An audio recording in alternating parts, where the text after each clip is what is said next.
Добрый день, меня зовут Виктория, вы на канале Таро от Вики. Мы сегодня с вами будем смотреть Таро-прогноз для львов на октябрь 2023 года. Смотрим на колоде Таро Тота и колоде языческих кошек. Сразу напоминаю, что колода Таро Тота имеет свои собственные значения по некоторым арканам, которые отличаются от классического Таро Уэйта. Поэтому будем придерживаться тех значений, которые предлагает колода. Будем смотреть расклад по сферам жизни. А основную карту возьмем первую из колоды Таро кошек, которая будет задавать тон всему раскладу. Будем смотреть связки с остальными картами именно ее. Итак, что ожидает львов в октябре 2023 года? Карта справедливости вам выпадает. Это размышление на тему принятия верного решения, на тему того, что нужно ли поступать тем или иным образом, способом или не нужно. То есть все ваши сферы жизни будут, скажем так, сталкиваться с вашими мыслями о том, что вы будете принимать там решения. Да? То есть это не действовать с бухты-барахта, а это вот именно посидеть, подумать немножко. Ну, либо это также приведение в баланс мыслей и вообще любых сфер вашей жизни, да, тут что-то сбалансировать, что-то уравновесить, да, понять, как лучше, как найти золотую середину. Вот это вот все об этой карте. Далее идем по сферам жизни. Первая позиция — финансы, деньги, имущество. Очень хорошо. Вторая позиция — работа, карьера, бизнес. Так, тоже здесь хорошо. Третья позиция — любовь, семья. Угу. Так, интересно. Четвертая позиция — здоровье, физическое, психоэмоциональное состояние. Здесь дополним, раскроем. Пятая позиция — окружение, ваши друзья, обстоятельства вокруг вас. Здесь конкретный человек выпадает. Итак, что касается финансов, денег, имущества. Карта «Мир», завершающий аркан в ряду старших арканов, который говорит о том, что мы наконец-то достигли всего того, чего хотели. Это полная гармония, это рог изобилия, это дом полная чаша, это максимальные высшие достижения из того, что вы хотели или могли бы получить именно в данный период. Что здесь конкретно на бытовом уровне? Это премия, это прибавка к зарплате, это существенные деньги, это не какие-то там копейки, это именно существенный доход. Это может быть дополнительный заработок, это любое увеличение вашего дохода. Кроме того, как вариант, это наслаждение тем, что имеешь. То есть можете находиться в гармонии с собой от того, что вы имеете достаточно, да, то есть наслаждаться не как в сказке о рыбаке и рыбке: все больше, больше, больше, дайте мне таблеток от жадности и побольше. То есть вот в данный период можете именно наслаждаться тем, что имеете. И в связке со справедливостью могут вас посещать такие мысли. Именно довольствуйся тем, что есть. Не в плане довольствоваться малым, а в плане ценить то, что имеешь, и не гнаться за журавлем в небе, да, то есть понимать, что у вас и так достаточно благ, материальных ценностей для того, чтобы уже ими наслаждаться. Можно себе дать немножечко передышку в плане того, чтобы гнаться за еще большим, вот именно по деньгам. По работе, карьере, карта звезда. Это могут вас посетить мысли о том, что вы хотите большего, повысить, например, свой статус социальный. Это тоже повышение должности, но это пока на уровне задумок, да, пока вы можете вот так вот помечтать, может быть, глядя на кого-то, может быть, внезапно вас посетит такая мысль, что что-то я засиделся на этом месте, надо бы как-то вот продвинуться. Но это пока на уровне предположений, и здесь нет того, чтобы построить планы, цели. Это может быть, знаете, как сравнение себя и других, что вот я не хуже, конечно же, львы не хуже, а даже лучше. Все мы знаем, что львы лучше. Да, львы особенно это знают. То есть здесь вот могут быть такие мысли, что вот пора уже мне добиться чего-то большего, но это пока все на уровне сравнения, да, вот баланс, равновесия. А давайте-ка я посмотрю, как у других. Может быть, я что-то там у них подсмотрю и тоже так смогу. То есть вот здесь такие размышления. Здесь пока нет речи о каких-то кардинальных изменениях в работе, пока я не вижу ни повышения, ни увольнений, ни поиска новой работы. Это может быть пока осторожное присматривание к тому, чтобы вот изменить в этой сфере что-то. Что касается собственного бизнеса, это опять же может быть сравнение, знаете, конкурентоспособности ваших товаров и услуг с другими. Это может быть как опять какая-то мысль, посетившая вас о том, что, ну, может быть, что-то присмотреть еще дополнительный вид деятельности, либо заняться диверсификацией производства. Да, если кто-то там пек хлеб, может решить еще дополнительно печь пирожки и пиццу, потому что это все туда же, ну, как бы расширить производство. Либо дополнительно там, например, еще там решить к пирожкам продавать сок. Да? Это другой товар, но он в тему, скажем так. Ну, вот такой вот простой пример пришел мне в голову. Вы свою ситуацию знаете лучше, вы свой пример придумайте сами в октябре, как говорят вам звезды. Любовь, семья, то есть у нас здесь личная жизнь. Здесь могут вас подстерегать выяснение отношений, но оно не бурное, оно такое давно назревшее. Опять же, вот в связке с картой баланс, справедливости. И здесь у нас карта суда. Что такое суд? Это выяснить подробности, обстоятельства дела какого-то. Это не говорит о конфликте, это говорит о, может быть, даже упреждающий, скажем так, разговор, беседа с вашей второй половинкой с целью не допустить там чего-то непоправимого. Но здесь вот, что касается выяснения отношений, здесь они будут. Но вот в каком виде, ну, давайте дополним, да. То есть, если мы это имеем в виду спокойное выяснение, разговор какой-то, да, либо это все-таки конфликт. Давайте уточним здесь, что за суд. Десятка кубков. Нет, это все-таки насыщение, десятка кубков. Здесь выпало, опять же, смотрим значение именно колоды Таро Тот, насыщение. Это разговор с вашей второй половинкой для тех, кто в браке, в паре, о том, как улучшить семейный очаг, как улучшить домашний быт, то есть как вот наполнить свою жизнь приятными вещами, да, такими бытовыми, особенно имея вот эти все финансовые средства для гармонии. Здесь может быть обсуждение вопросов переезда, расширения дома, да, насыщения, что-то вот увеличить, да, улучшить. Это могут быть, знаете, как суд, это как вот прения сторон о том, есть ли смысл переезжать из квартиры в дом, есть ли смысл делать ремонт, если вы оба согласны делать ремонт, то в каком стиле его делать, да, вот обсуждение таких вопросов. То есть здесь никаких нет конфликтов, это вот выяснение, может быть, планов на будущее, а то и настоящее. То есть это вот совещание семейное, можно так сказать. Для тех, кто не в паре, это может быть пересмотр своего поведения, отношений, своей внешности с целью изменить что-то в себе, чтобы привлечь к себе потенциальных партнеров, да, кандидатов на вашего жениха или невесту. То есть это может быть также пересмотр как с позиции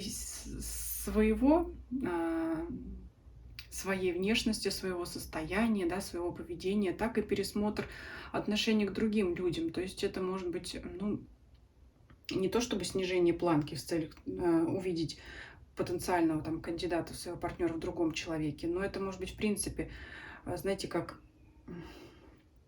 изменение вкусов. Кому-то нравились блондинки, вдруг понравились брюнетки, но это так, условно говоря, это может быть вообще, например, как, знаете, если у вас есть какой-то свой типаж внешности людей, который вас привлекает, вот вдруг у вас может заинтересовать совершенно другой типаж, и вы в нем что-то другое разглядите. И вообще можете подумать, что Внешность это одно, и иногда у не самых привлекательных людей есть просто невообразимая харизма, которая притягивает к себе такого человека. Это вот как вариант, это что-то суд, рассудить, пересмотреть что-то, да, наполнить, то есть расширить вот сферу,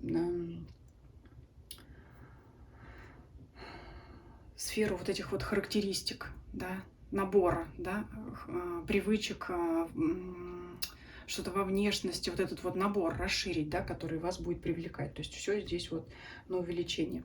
Думаю, много уже проговорили про эту сферу. Давайте перейдем к сфере здоровья, психоэмоционального состояния. И мы здесь дополним. Быстрота, да, что нам карта говорит только о скорости, о срочности. Что здесь в плане здоровья? Давайте дополним. Что за быстрота, что за срочность, искусство? Оно же и быстрота, оно же и умеренность. Я вот думаю, здесь карты нам говорят так. Не надо никуда спешить, бежать и лететь. Здесь можно элементарно, знаете, от простого обжечься горячей сковородой или там горячим чаем, да, будет неприятная досада, обжечь язык, да, если вы поспешите, до это где-то можете споткнуться, то есть вот не спешить, быстрота. Вот здесь вот все, что вы где проявите излишнее рвение, это может быть там элементарный синяк в ненужном месте, который ничем не прикроешь, да, тут вот карта говорит вот все-таки вам не спешить, постепенно. Здесь вот она искусство, в классической колоде она умеренность, но искусство, знаете, вот искусство это что-то такое все-таки степенное, это над чем художник вот корпит, да, это все равно что-то медленное, то есть вот здесь совет не спешить просто, чтобы никуда не,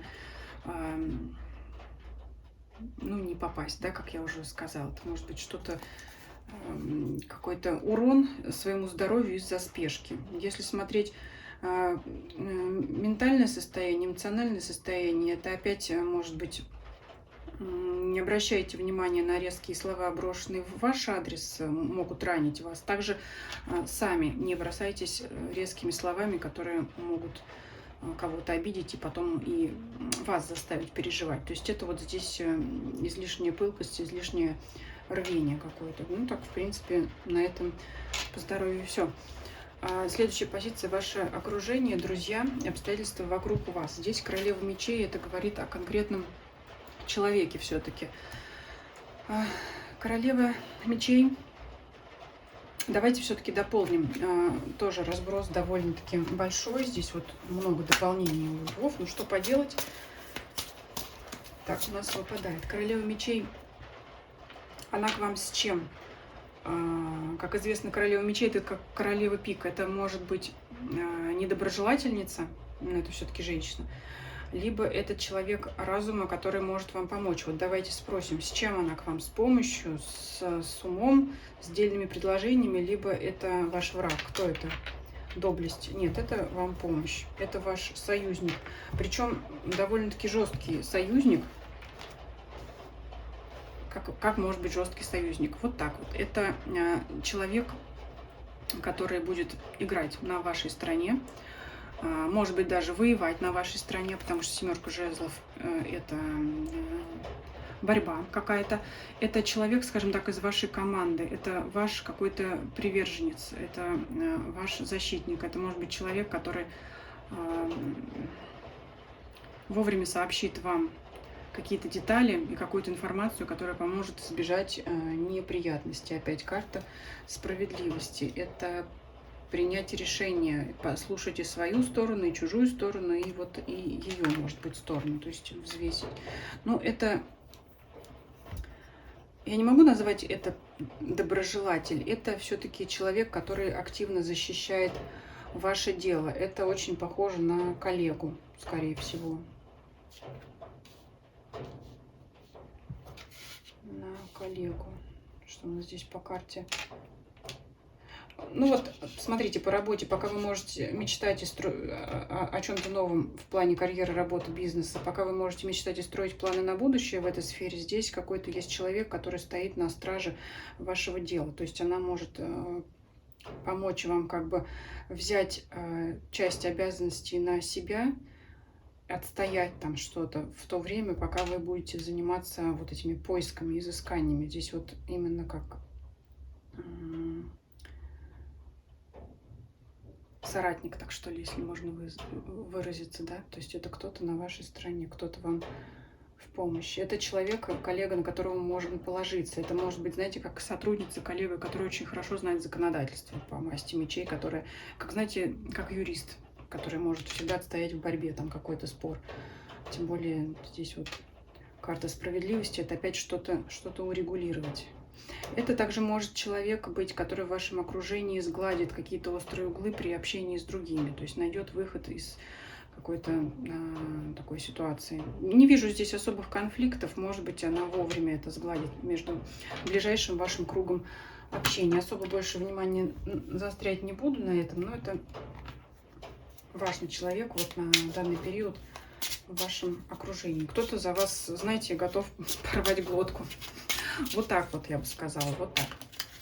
Возьмем совет для вас и сюрприз месяца, неожиданность. Совет. Девятка мечей. Интересно. Давайте сюрприз, неожиданность. Четверка жезлов. Так, по девятке мечей дополню. Интересно, что тут выпадает совет. Шестерка пентаклей. Вот идет все-таки у нас совет в сторону пятой позиции, в сторону все-таки вот этой вот женщины. Вы после... Вот, знаете, что-то произойдет в октябре, вы можете этого сначала не знать. А позже узнаете, что она вам помогла. То есть вам не то, что могла какая-то там грозить неприятность, но можно и так выразиться. То есть эта дама мечей что-то предотвратит. Она как-то вас защитит от каких-то неблагоприятных событий, которые могли случиться, пока вы немножко отвлеклись. То есть вот это прямо ваша спасительница будет в октябре. По шестерке пентаклей карта помощи. Это помощь, которая защитит вас от неприятных обстоятельств. Вот он ваш совет. Именно как в плане совета трактовать, ну вот все-таки обратите внимание, цените этого человека рядом с вами. Знаете ли вы, кто этот человек, может быть, уже сейчас, может быть, у вас постоянно есть такой покровитель и защитник, либо вы потом узнаете в ком-то неожиданно, да, что кто-то вас защитил. Здесь вот по карте четверки жезлов это выпадает, вообще это семья, но это вот ближний круг. Все-таки мне видится, что это по работе. Может быть связано со здоровьем, да, что-то предусмотрит, например, от, как я уже сказала, от юридических вопросов до элементарно там забыли выключить какой-то прибор, она вот срочно это сделала, то есть предусмотрела какую-то неприятность, да, чтобы там что-то не сломалось и не испортилось. Такое может быть. Поэтому вообще в целом по всему раскладу очень ярко выпадает именно пятая позиция на даму мечей, поэтому имейте в виду. И давайте еще посмотрим, что нужно делать, чего делать не нужно. Что нужно делать, чего делать не нужно. Но все-таки, опять же, карты вам советуют, можно вам немножко расслабиться. Только, опять же, благодаря вашему помощнику. Это восьмерка мечей, это как бы закрытость от всего. И в позиции мажорной, что делать нужно, она говорит о том, что ну, можно немножко отстраниться от дел, потому как, в принципе, по всем сферам жизни все у вас нормально. Но единственное, не сильно расслабляйтесь, потому что, вот, чтобы не споткнуться где-то, да, можно надеяться на какого-то защитника. Чего делать не нужно, ну уж не впадайте вот в разгул, как говорит тройка кубков. Так что это месяц, который поможет вам немножко взять передышку, отдохнуть, особенно зная, что если вы вдруг собрались в отпуск, вы можете опять надеяться на вашего коллегу, которого вы точно знаете, на которого можно положиться, который вас заменит, прикроет там, да, вашу спину. Поэтому вот, ну, можете узнать, что действительно в ваше отсутствие могло что-то такое случиться, что может вас расстроить, но лишний раз убедитесь в надежности вот этой вот дамы мечей. Лишний раз убедитесь в ее надежности. Может укрепить ваши отношения дружеские, рабочие и так далее. Такой вот был интересный расклад для львов. Достаточно у нас длинный, с учетом дополнительных арканов, да, для пояснений. Если вам видео понравилось, ставьте лайки, пишите ваши комментарии. Может быть, уже какие-то есть предпосылки для наступления такого рода событий. Может быть, вы уже что-то знаете эту даму мечей. Подписывайтесь, кто не подписан. Я всегда рада каждому новому подписчику и зрителю. Мне будет очень приятно. Нажимайте на колокольчик, чтобы не пропустить следующие видео. Также всех приглашаю подписаться на мой телеграм-канал и мой дзен-канал. Ссылки на мои каналы есть в описании под данным видео, а также в описании моего канала. Всем спасибо за просмотр. Всем до свидания.